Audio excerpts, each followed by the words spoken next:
नमस्कार दोस्तों। आज मैं आपके लिए एक बहुत ही शानदार वीडियो लेकर फिर से आया हूँ। मेरा नाम है संदीप जैन, आपका होस्ट, और आपको नई नई जानकारी देना ही मेरा काम है दोस्तों। तो जुलाई ख़त्म होता जा रहा है बड़ी तेज़ी के साथ और अगस्त का महीना शुरू होने वाला है। फिल्मों के शौकीन लोगों ने जुलाई में सबसे बढ़िया फ़िल्म जो देखी है वो देखी 18 जुलाई को रिलीज़ हुई सैयारा, मोहित सूरी साहब की डायरेक्ट की हुई फिल्म।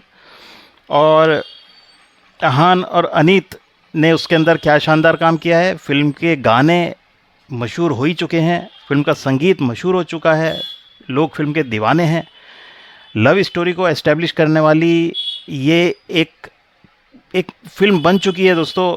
अपने आप में इसने दोबारा से वो ट्रेंड ला दिया, जैसे मैंने अपने कल के वीडियो में बताया था कि रोमांटिक फिल्मों का दौर फिर से, अच्छे म्यूज़िक का दौर फिर से सेट करने वाली ये फिल्म बन चुकी है। खैर, इसको 10 से 12 दिन 13 दिन का रन जुलाई के महीने में मिला है और इसने, आपको पता ही है कि 250-300 करोड़ इंडिया में कमा चुकी है ये, और सबको मिलाकर इसने 350 के आसपास अर्न कर लिया है। तो अपने आप पे ये एक ब्लॉकबस्टर फिल्म है। अगस्त में भी अभी चलेगी, अभी इसके पास बहुत वक्त है। भले ही अगस्त में, जैसा कि अभी मैं आपको बताने ही वाला हूँ, अगस्त में दोस्तों एक नहीं, दो नहीं, तीन नहीं, चार सीक्वल आप देखने वाले हैं। और चारों सीक्वल अगस्त के महीने में सैयारा के साथ ही आप देखेंगे। तो ये कौन कौन से सीक्वल हैं? धड़क 2, सन ऑफ सरदार 2, अंदाज 2 और सबसे बढ़कर वॉर 2।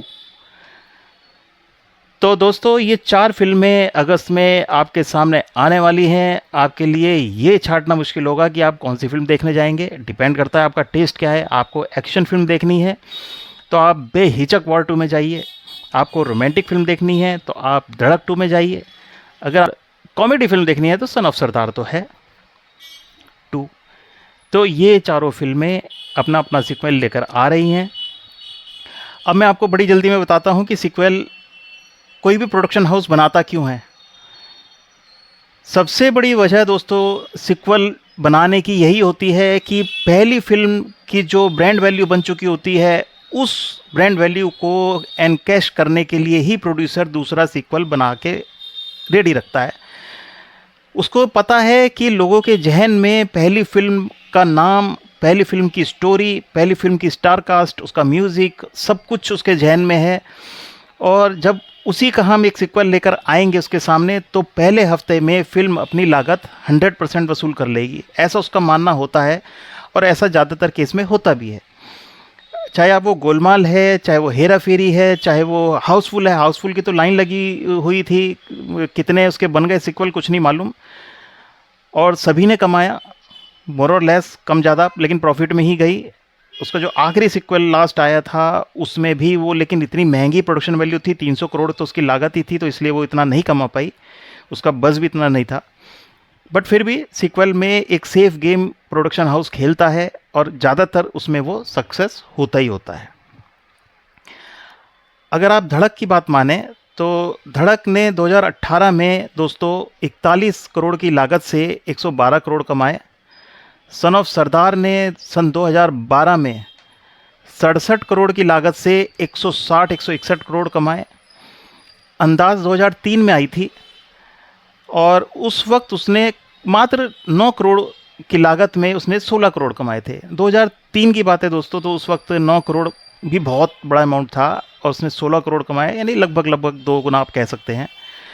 वॉर जो फिल्म थी वो 2019 में आई थी दोस्तों।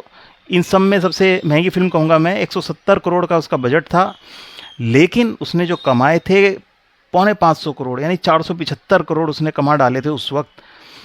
तो लगभग अगर आप मान के चलें, एवरेज में देखूं मैं, तो चारों फिल्मों ने दोस्तों अपनी लागत से 2.5 से 3 गुना तो बड़े आराम से कमाया था।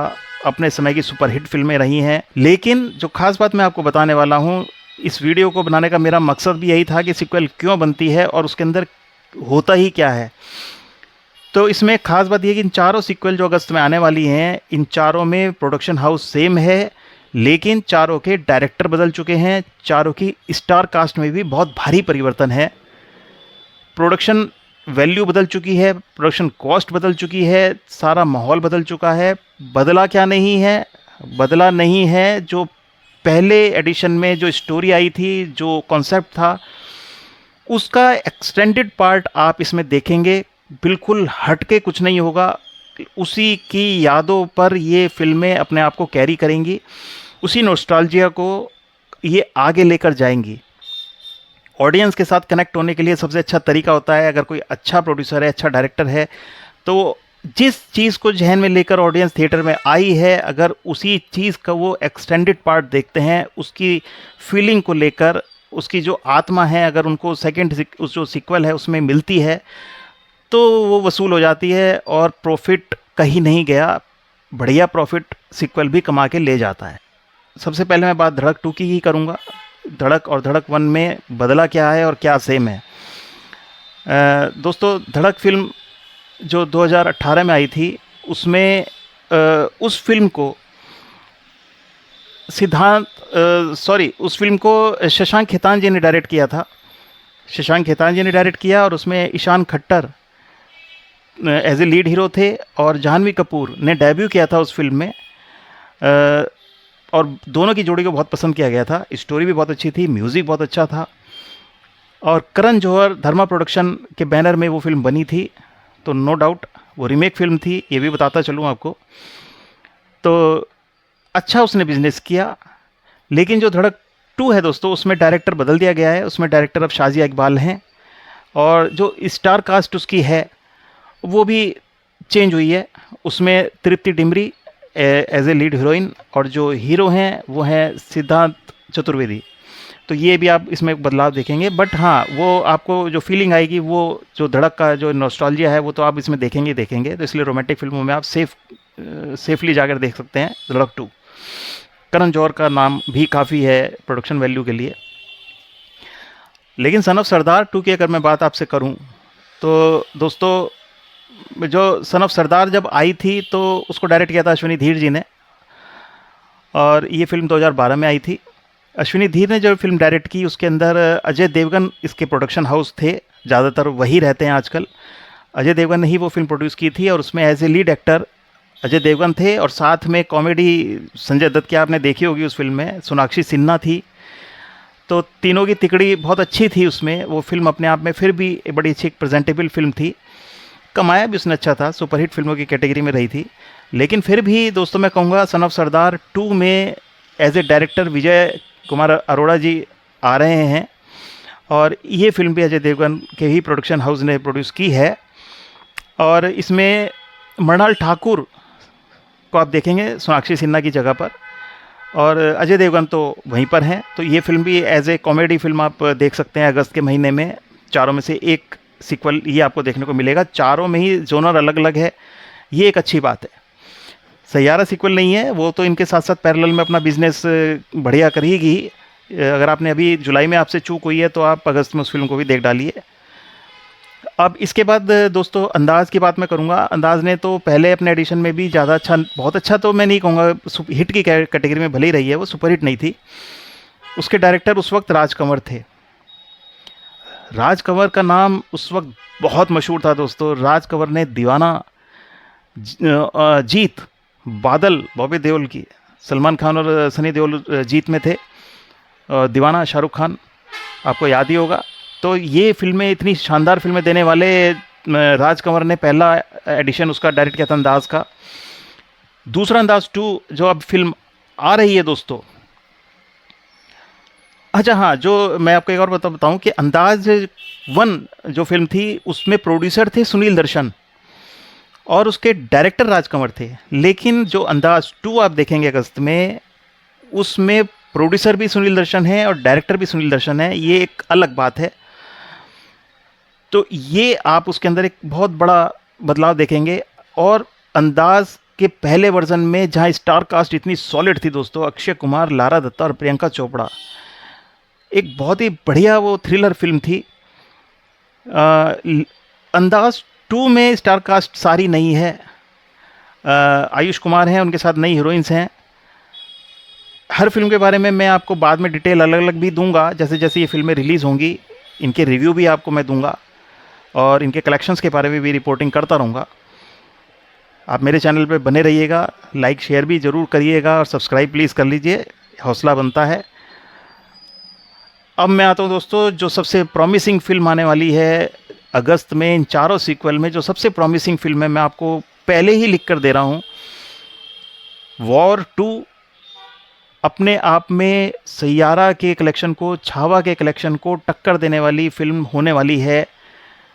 इस फिल्म की प्रोडक्शन वैल्यू बहुत हाई है दोस्तों, बहुत मेहनत से ये फिल्म बनाई गई है और इसके अंदर सिर्फ पैसा ही नहीं, इसके अंदर पूरी डेडिकेशन दिया गया है। कुछ लंबा समय भी इस फिल्म ने लिया है। क्योंकि इसके अंदर सारे टेक्नीशियंस, बहुत सारे टेक्नीशियंस और इसकी बहुत सारी जो टेक्निकलिटीज़ हैं, वीएफएक्स हैं, उसके लिए फॉरेन स्टाफ का सहारा लिया, फॉरेन टेक्नीशियंस का सहारा लिया गया है। और इस फिल्म में डायरेक्टर बदले हैं। जो पहली इसकी फिल्म थी वॉर, उसमें सिद्धार्थ आनंद जी ने डायरेक्ट की थी, बहुत अच्छी डायरेक्ट की थी। वो फिल्म भी थोड़ी लंबी थी, कुछ जगह पर बोरिंग भी थी, बट ओवरऑल उस फिल्म को देखने में मज़ा आया था। उसमें ऋतिक रोशन और टाइगर श्रॉफ का फेस ऑफ दिखाया गया था। बहुत शानदार फिल्म थी, मैंने देखी थी और बिजनेस उसने बहुत अच्छा किया। कम से कम 4 गुना उसने अपने कॉस्ट रिकवर की। यहाँ पर अयान मुखर्जी इसको डायरेक्ट कर रहे हैं वॉर 2 को। वॉर 2 में अयान मुखर्जी वही हैं जो ब्रह्मास्त्र जिन्होंने डायरेक्ट की थी। आपने अगर नहीं देखी थी तो आप यकीनन उस फिल्म को अगर देखेंगे तो आप मानेंगे कि अयान मुखर्जी वो डायरेक्टर हैं जो साइंस फिक्शन या वीएफएक्स के ऊपर बेस होने वाली फिल्म या स्टंट्स के ऊपर बेस होने वाली फिल्म को बहुत अच्छे से बना सकते हैं। मुझे यकीन है वॉर 2 में उन्होंने जान लगा दी होगी। ब्रह्मास्त्र के मैं कहूँगा फ्लॉप ही हुई थी वो फिल्म, हालांकि उसका जो एक दाग अयान मुखर्जी पर लगा उसको शायद वो वॉर 2 से धो देंगे। उनका नाम एक अच्छे डायरेक्टर के रूप में फिर से लिया जाने लगेगा वॉर 2 के बाद। और वॉर 2 में स्टार कास्ट में जो सबसे बड़ा बदलाव है दोस्तों, ऋतिक रोशन वहीं के वहीं हैं, लेकिन टाइगर श्रॉफ को रिप्लेस कर दिया है जूनियर एनटीआर ने, जो आपने जिनको देखा था हिंदी सिनेमा में आरआरआर में। शानदार एक्टर हैं, शानदार डांसर हैं। ऋतिक रोशन तो अपने आप में मिसाल हैं, इंस्टीट्यूट हैं अपने आप में डांस के। वॉर में भी टाइगर श्रॉफ और ऋतिक रोशन का जो डांस है आपने देखा हो तो कमाल का था। एनटीआर का डांस आप देख चुके हैं आरआरआर में रामचरण के साथ। तो ये इन फिल्मों के बारे में दोस्तों पूरी डिटेल मैंने आपको दी। अब ये 4 सीक्वल आपके सामने आने वाले हैं अगस्त के महीने में। अगस्त का महीना पूरा आलीशान है, पूरा एंटरटेनिंग है, सारी फिल्में बढ़िया हैं। 4 तो सीक्वल हैं और एक सैयारा चल रही है और कोई 1-2 फिल्म आएगी तो उसको भी मैं डिस्कस करूँगा, बट हाँ सीक्वल 4 ही हैं। इनमें से आप अलग अलग यूनर की फिल्में हैं, जो आपको पसंद है आप देखिएगा, एंजॉय कीजिएगा। सबके रिव्यू में लेकर आऊँगा, सबके बारे में डिटेल लेकर आऊँगा, कलेक्शंस लेकर आऊँगा। मेरी रिक्वेस्ट आपसे बस दोस्तों यही है कि मेरे चैनल को आप लाइक और सब्सक्राइब ज़रूर कर लीजिए, मेरा हौसला बनेगा। आने वाले समय में आप देखेंगे कि मैं आपके लिए क्या क्या लेकर आने वाला हूँ, सिर्फ नई फिल्मों के बारे में नहीं। ख़ास तौर पर से बात मैं आपको एक बता दूं कि मैं पुरानी फिल्मों के भी डिटेल्स आपके सामने, कुछ ट्रिविया, नॉस्टैल्जिक बातें, कुछ अननोन फैक्ट्स लेकर आता रहूँगा। आप मेरी पुरानी फिल्मों के वीडियो भी देखेंगे तो आपको बड़े अच्छे लगेंगे। कुछ ऐसी बातें पता चलेंगी जो आपने पहले नहीं सुनी होंगी। कुछ के वीडियो मैं बना चुका हूँ, मुझे पोस्ट करने हैं। उसमें शोले, मुगले आज़म, चरस, हरजाई, सुराग, शालीमार, बहुत सारी फिल्में दोस्तों जो मैंने ऑलरेडी जिसके ऊपर वीडियो बनाया, अर्जुन के ऊपर बनाया है, वो तो मैंने डाला ही है। आपने अगर देखा नहीं है तो आप देख लीजिए। आज के लिए बस इतना ही दोस्तों, फिर मैं आपसे मिलता हूँ कल एक और वीडियो के साथ। तब तक के लिए नमस्कार।